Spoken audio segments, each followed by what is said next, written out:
Nagsimula na ang ikalawang araw ng confirmation of charges hearing ng pre-trial chamber ng International Criminal Court laban kay dating Pangulong Rodrigo Duterte. Ano nga ba ang asahan natin ngayong araw? Alamin natin yan sa umarangkadang balita ni JM Pineda Live. JM. Yes, Jack, kakasimula pa nga lang nung live streaming ng ikalawang araw ng pagdinig o confirmation of charges hearing nito ni dating Pangulong Rodrigo Duterte. Kaugnay pa nga rin niya ng 3 counts of crimes against humanity sa International Criminal Court. At ayon nga kay Attorney Cristina Conti, inaasahan na medyo mahaba-haba ang mangyayaring pagdinig ngayong araw dahil mas malalaking mga revelasyon ang ibabato ng prosecution sa mga hukom. Mas mahabang oras ang ilalaan ng mga hukom sa pangalawang araw ng confirmation of charges hearing ni dating Pangulong Rodrigo Duterte sa kaso niyang crimes against humanity. Dito ay inaasahan na itutuloy ng prosecution team ang paglabas pa ng ebidensya at bala sa 3 counts ng kaso ni Digong. Kahapon nga ay inilatag na nila ang mga impormasyon noong panahon na sinimulan ni Duterte ang mga utos ng pagpatay noong alkalde pa lang siya ng Davao hanggang sa lantaran niyang pagbabanta sa presidential campaign.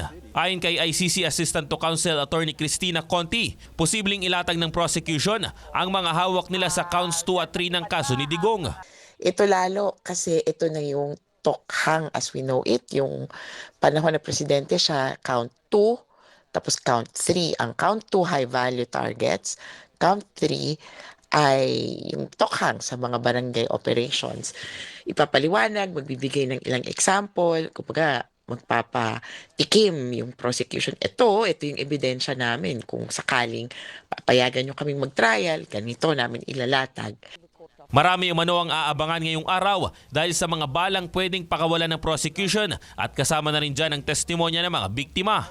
May oras rin na ilalaan sa depensa para sagutin naman ang mga ebidensyang inilatag ng kabilang panig. May 1.5 hanggang 2 oras ang prosecution na ibigay ang mga impormasyon para makumbinsi ang mga hukom na litisin na ang dating Pangulo. Sa mga darating na araw naman ay depensa na ang kakain ng mahabang oras at may pagkakataon ng pre-trial chamber judges na makapagtanong. Para naman sa huling araw ay papasok na ang closing statement ng bawat panig at ito rin ang huling tsansa nila para himukin ang mga hukom. Dito ay makakasagot rin ang prosecution team sa mga sinasabing argumento ng depensa sa kanilang oras. Para naman kay Attorney Conti, sapat na ang mga unang bala na ipinutok ng prosecution para ituloy ang paglilitis. Yes, trial ready ang prosecution, kaya ang judges, ako sa ngayon wala akong ibang nakikitang desisyon para sa kanila kundi i-confirm ang charges at magtuloy ng trial.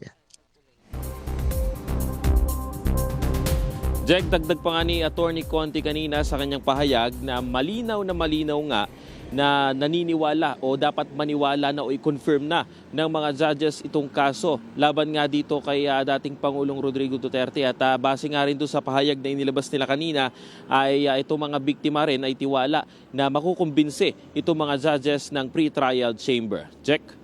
JM, babalik lang ako doon sa kahapon.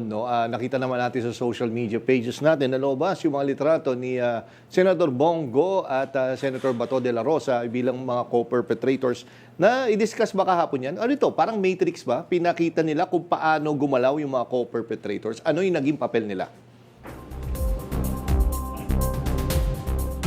Yes, Jack, nagkaroon nga kahapon yan o ibinigay nga ng prosecution yan kahapon dun sa kanilang mga statement kung saan ipinakita nga yung mga pangalan nung 5 mga co-perpetrators. Sabi nga nung mga prosecutors ay hindi lamang si Duterte ang gumagalaw dito sa drug war dahil may mga inuutusan pa itong mga opisyal para i-penetrate itong ganitong klaseng sistema ng mga pagpatay. At bukod nga dyan, yun din yung posibleng i-discuss ngayong araw sa count 2 at 3, yung mga high value target na pinagpapatay nila, pati na rin yung sa may barangay level kung saan yun yung mas maraming inirereklamo dahil base nga doon sa mga nakausap nating mga biktima, halos lahat sila ay mga barangay level situation. Kumbaga yung Oplan Tokhang nung nagkaroon yun ng presidential presidential period ni dating Pangulong Rodrigo Duterte ay doon mas lalong lumala nung